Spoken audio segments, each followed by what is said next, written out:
नमस्कार दोस्तों, stock market studies में फिर से एक बार आपको बहुत-बहुत स्वागत है। तो आज यहाँ पे मैं डिस्कशन करूँगा 2 इम्पोर्टेंट कंपनी के बारे में और आज का जो दोनों कंपनी है, दोनों ही देखा जाए तो एक स्मॉल कैप टाइप कंपनी है, small cap, mid cap type company बोल सकते हैं और ये दोनों कंपनी रिन्यूएबल एनर्जी के ऊपर काम करते हैं। आप सभी जानते हैं, इंडिया में रिन्यूएबल एनर्जी के डिमांड जो है, वो लगातार-लगातार बढ़ते जा रहे हैं और उसके साथ गवर्नमेंट भी इसके ऊपर फोकस रखे हैं। जितने सारे रिन्यूएबल एनर्जी बनाने वाला कंपनीज है उसको पीएलआई स्कीम के माध्यम से बहुत मतलब बहुत ज़्यादा ऑफर्स भी मिले हैं, बहुत ज़्यादा टैक्सेशन छूट भी मिले हैं, तो जिसके चलते है इस सेक्टर में बहुत तेजी से ग्रोथ होने वाला है। क्योंकि देखिए रिन्यूएबल एनर्जी में जितने सारे कंट्रीज है जहाँ पे इंडिया का रैंकिंग है 47, तो सोचिए कितना अभी भी रैंकिंग में बहुत पीछे है और ओवरऑल जो रिन्यूएबल एनर्जी का जो मतलब जनरेशंस है उसके हिसाब से 9.31% के आसपास है, तो अभी बहुत ज़्यादा हाई पोटेंशियल है इसका ग्रोथ होने का। और इसी तरीके से अगर देखेंगे तो अलग-अलग जो कंट्रीज़ है, वो उनमें से कौन-सा कंट्री नंबर 1, नंबर 2 में है। देखिए नंबर 1 है Iceland, Norway, Sweden, Brazil, New Zealand, Denmark, Australia, Switzerland, Finland and Colombia. तो ये अलग-अलग टॉप 10 कंट्रीज़ में देखा जाए तो सबसे ज़्यादा कहाँ पे है आइसलैंड, यहाँ पे 86% यूज़ होता है रिन्यूएबल एनर्जी। तो अब अगर आप गूगल में सर्च करेंगे, यूट्यूब में सर्च करेंगे आइसलैंड, आपको बहुत ज़्यादा विंड प्रोजेक्ट देखने को मिलेगा, बहुत ज़्यादा। हर जगह पे आपको विंड प्रोजेक्ट देखने को मिलेगा। टोटली जो पावर जनरेशन होते हैं, उनमें से 86% विंड प्रोजेक्ट के माध्यम से ही होते हैं। तो आप कहेंगे कि इंडिया में भी सर इस तरीके से बनने वाला है? बिल्कुल, क्योंकि देखिए पॉल्यूशंस को कम करने के लिए और उसके साथ-साथ देखा जाए तो पावर को बचाने के लिए और पावर को ज़्यादा से ज़्यादा डिस्ट्रीब्यूशन बढ़ाने के लिए, तो इस तरीके से प्रोजेक्ट को फ्यूचर में बहुत तेज़ी से ग्रोथ होने वाला है। तो अभी बहुत सारे कंपनीज़ इस सेक्टर में हैं, चाहे वो रिलायंस हो, चाहे वो टाटा हो, चाहे वो अदानी हो, बड़े से बड़े प्लेयर्स इस कंपनी के ऊपर एंट्री हो चुके हैं। तो आज मैं बड़े कंपनी के बारे में नहीं, आज मैं दोनों ही छोटे कंपनीज़ के बारे में बात करूँगा। तो ध्यान से इस वीडियो को देखना। सबसे पहले जिस कंपनी के बारे में बात करूँ उसका नाम है सुज़लॉन। तो सुज़लॉन के बारे में बात करूँ तो इंडिया में फर्स्ट टाइम कोई भी विंड प्रोजेक्ट के ऊपर काम स्टार्ट किया, वो है सुज़लॉन कंपनी। तो सुज़लॉन का जो बिज़नेस मॉडल्स है, वो बहुत पुराना है। 28 ईयर्स कंपनी का ट्रैक रिकॉर्ड है, 28 ईयर्स पुराना कंपनी है और कंपनी देखिए 12,700 प्लस से भी ज़्यादा जो गीगावाट है, तो उसको कंपनी इंस्टॉलेशन कर चुके हैं। तो इसका मतलब 12 इस तरीके से जो विंड प्रोजेक्ट आपको दिख रहा है, 12,700 भी ज़्यादा कंपनी इंस्टॉलेशन कर चुके हैं। तो कंपनी का 52.88 जो टारगेट है, क्लीन एनर्जी का जो टारगेट है, वो इस तरीके से टारगेट लेकर कंपनी चल रहा है। 14 मैन्युफैक्चरिंग यूनिट्स है कंपनी का, अलग-अलग जगह पे कंपनी खुद का प्रोडक्ट को मैन्युफैक्चरिंग करते हैं। तो यहाँ पे एक बेस्ट पॉजिटिव पॉइंट्स कंपनी के ऊपर देखने को मिला। साथ ही साथ कंपनी के अलग-अलग कैटेगरीज़ के जो विंड प्रोजेक्ट है, वो आपको देखने को मिलेगा, जिसके माध्यम से आप देखिए इस तरीके से मतलब चीज़ को राउटर कहा जाता है, तो सॉरी रोटर कहा जाता है। तो यहाँ पे देखिए हायर रोटर प्लस हायर मतलब हायर हब हाइट जो है, वो भी कंपनी बनाते हैं। तो कंपनी की जो प्रोजेक्ट है वो तो आपने देख ही लिए। कंपनी के वेबसाइट में सारे डिटेल्स मेंशन है, आप जाकर चेकआउट कर सकते हैं। तो कुछ पॉइंट ऑफ व्यू से मैं एक चीज़ आपको बता दूँ, कंपनी का जो टारगेट है 20,120 प्लस मेगावाट का wind energy installation are equivalent to.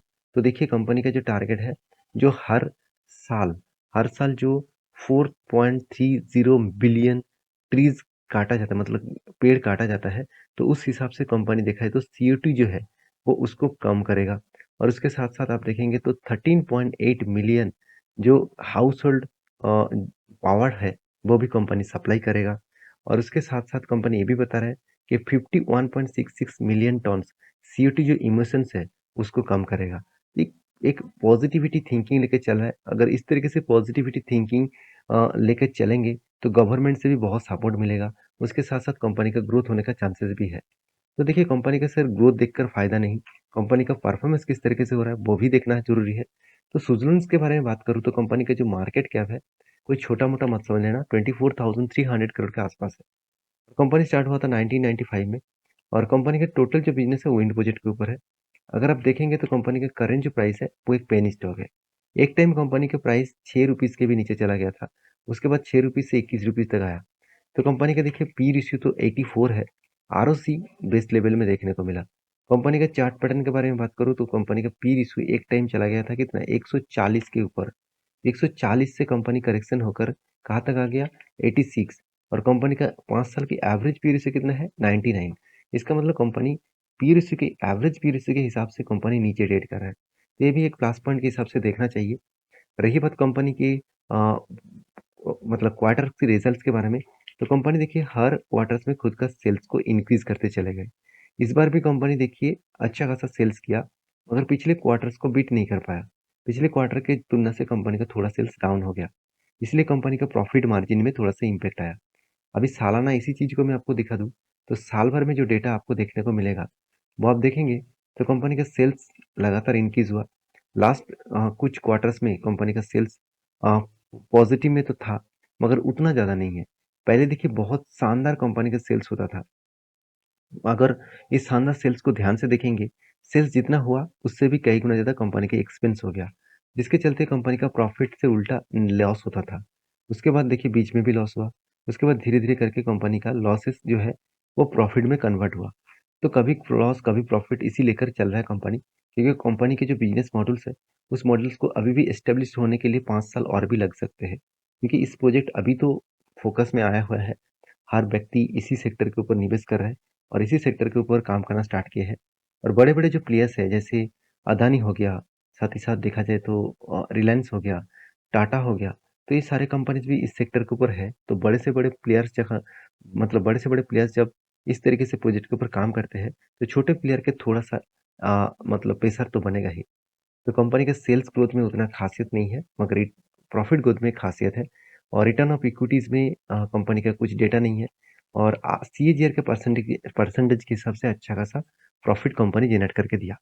Balance sheet के बारे में बात करूँ कंपनी का रिज़र्व देखिए नेगेटिव में है। ये कंपनी के लिए एक बिग नेगेटिव पॉइंट्स मेरे हिसाब से है, क्योंकि कंपनी का कर्ज़ा तो कंपनी कम किया, अच्छा खासा कर्ज़ा कम किया। पहले 4,000, 15,000, 16, 17,000 करोड़ तक कंपनी का कर्ज़ा था। वो घटते-घटते आज 1900 करोड़ के आसपास पहुँच गया और कंपनी का फिक्स एसेट भी कंपनी के हाथ में है।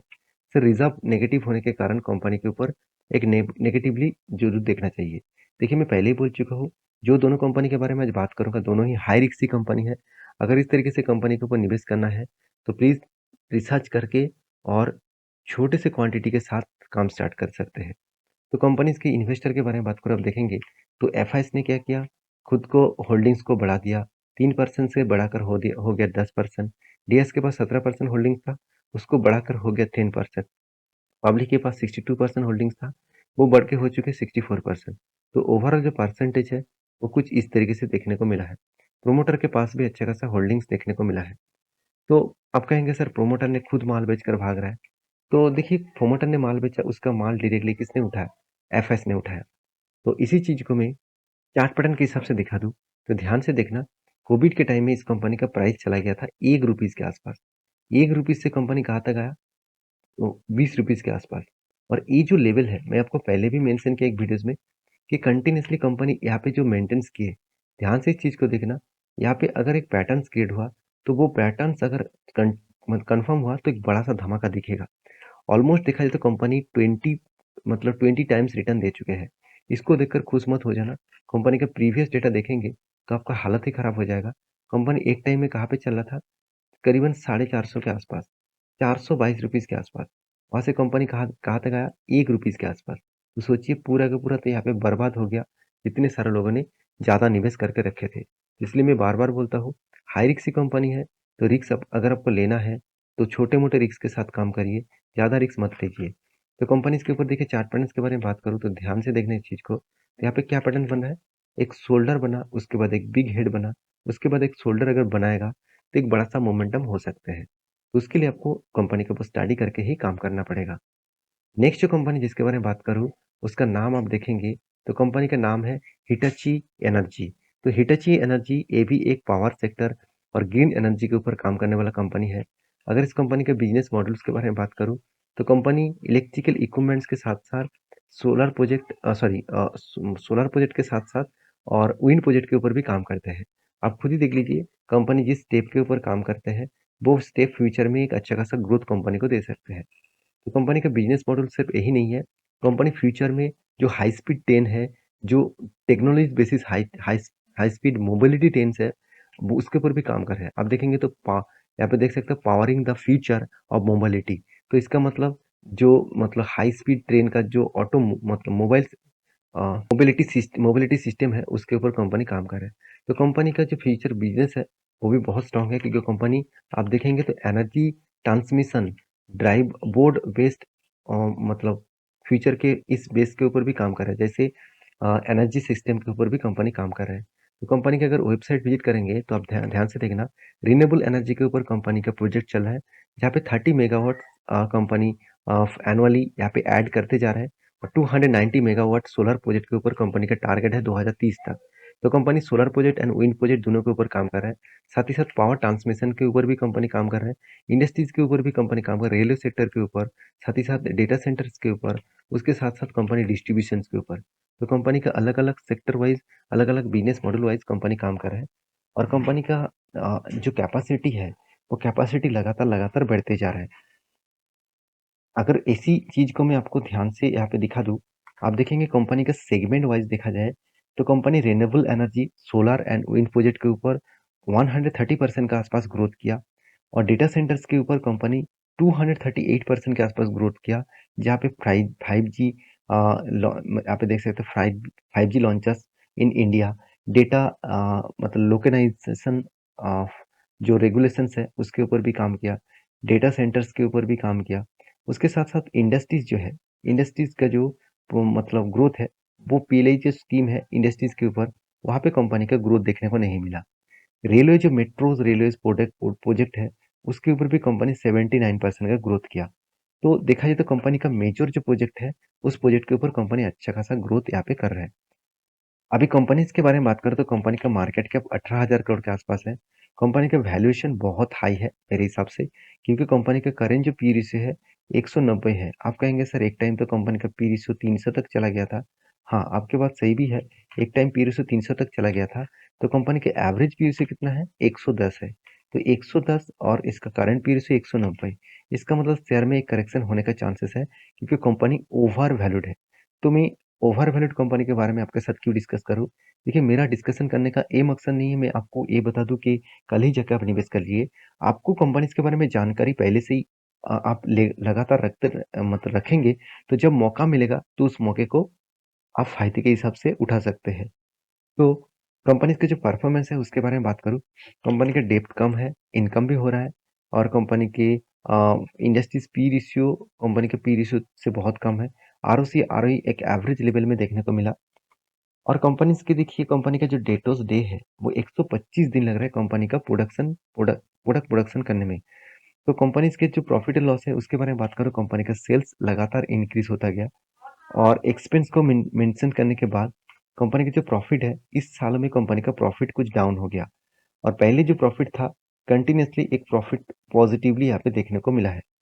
कंपनी का सेल्स ग्रोथ और उसके साथ साथ सीएजीआर का परसेंटेज, ये सारी चीज पॉजिटिव देखने को मिला। और सेल्स ग्रोथ के साथ साथ कंपनी का प्रॉफिट ग्रोथ यहाँ पे कुछ नेगेटिविटी देखने को मिला है। कंपनी के बैलेंस शीट के बारे में बात करूँ, जहाँ पे स्विट्जरलैंड में जो मतलब रिजर्व था वो नेगेटिव में चला गया था, मगर यहाँ पे देखिए हर साल में खुद का रिजर्व बढ़ते जा रहा है। उस हिसाब से कर्जा भी कंपनी कंट्रोल में रखे है, और कंपनी का फिक्स एसेट भी बढ़ा। ऐसे नहीं कि कंपनी प्रोजेक्ट को नहीं कर रहा है, कंपनी का देखिए CWIP में देखेंगे तो इस बार कंपनी 49 करोड़ के आसपास पैसा कंपनी प्रोजेक्ट में प्रोसेसिंग में लगा चुके हैं, जो प्रोसेसिंग खत्म होने के बाद डायरेक्टली उसको फिक्स एसेट में देखने को मिल जाएगा। तो नेक्स्ट ईयर में कंपनी का फिक्स एसेट अराउंड 765 करोड़ के आसपास देखने को मिल जाएगा। तो कंपनीज के इन्वेस्टर के बारे में बात करूँ तो ध्यान दीजिएगा, प्रोमोटर के पास अच्छा खासा होल्डिंग्स है 75%। तो प्रोमोटर खुद चाहते हैं इस कंपनी से माल बेचकर मतलब भागना नहीं चाहता, क्योंकि इस कंपनी के ऊपर भरोसा है, खुद की कंपनी के ऊपर भरोसा है। एफएस ने भी होल्डिंग्स को इंक्रीज किया, बीएस ने तो तगड़ा इंक्रीज किया, 1% से 8% तक बनाया। पब्लिक ने छोटा मोटा स्टेक भी यहाँ पे बेचा। तो ओवरऑल इस कंपनी के चार्ट पैटर्न्स के बारे में बात करूँ तो ध्यान से देखना, कंपनी जब स्टार्ट हुआ तब स्टार्टिंग पॉइंट कब था? कोविड के टाइम में कंपनी स्टार्ट हुआ। मगर ऐसे टाइम में स्टार्ट हुआ, कंपनी जब से स्टार्ट हुआ तब से लेकर नीचे ही नहीं आया। आज तक कभी कंपनी नीचे नहीं आया। कंपनी का स्टार्टिंग प्राइस में कंपनी का प्राइस था ₹700 के आसपास। वहाँ से कंपनी जो जर्नी दिखाया, अगर आप देखेंगे स्टार्टिंग पॉइंट से कंपनी का टॉप लेवल था, तो कंपनी 550% के आसपास रिटर्न दिया। इसका मतलब कंपनी आपको 5 टाइम्स रिटर्न दे चुके हैं। तो कंपनीज़ के अभी आप कहेंगे सर क्या इस हायर लेवल में एंट्री लेना चाहिए? देखिए मेरे ओपिनियन के हिसाब से तो बिल्कुल नहीं, क्योंकि कंपनी का वैल्यूएशन बहुत हाई है। तो ओवर वैल्यूएशन के हिसाब से कंपनी के ऊपर कभी न कभी प्रॉफिट बुकिंग और करेक्शन हो सकते हैं। तो फिलहाल के लिए मेरे हिसाब से इस कंपनी के ऊपर स्टडी करिए। कभी भी मौका मिले तब कुछ डिसीज़न लेने के लिए आप ज़रूर सोचिए। और हाँ, डिसीज़न लेने के लिए सोचिए मतलब मेरा कोई रिकमेंडेशन नहीं है। मैं खुद के रिसर्च के हिसाब से काम करता हूँ। मैं आपको सारी डिटेल्स इसीलिए दिखा हूँ क्योंकि आपको भी पता चले कि कंपनी के फ्यूचर का विज़न्स और कौन-सा कंपनी फ्यूचर में अच्छा खासा ग्रोथ होने का चांसेस है। तो बाकी आप समझदार हैं, उस हिसाब से ज़रूर काम करना। तो वीडियो अच्छा लगे तो लाइक करना, दोस्तों के साथ शेयर भी करना। मिलते हैं नेक्स्ट वीडियो में, तब तक के लिए अच्छे से रहिए, अपने ख्याल रखिए। धन्यवाद।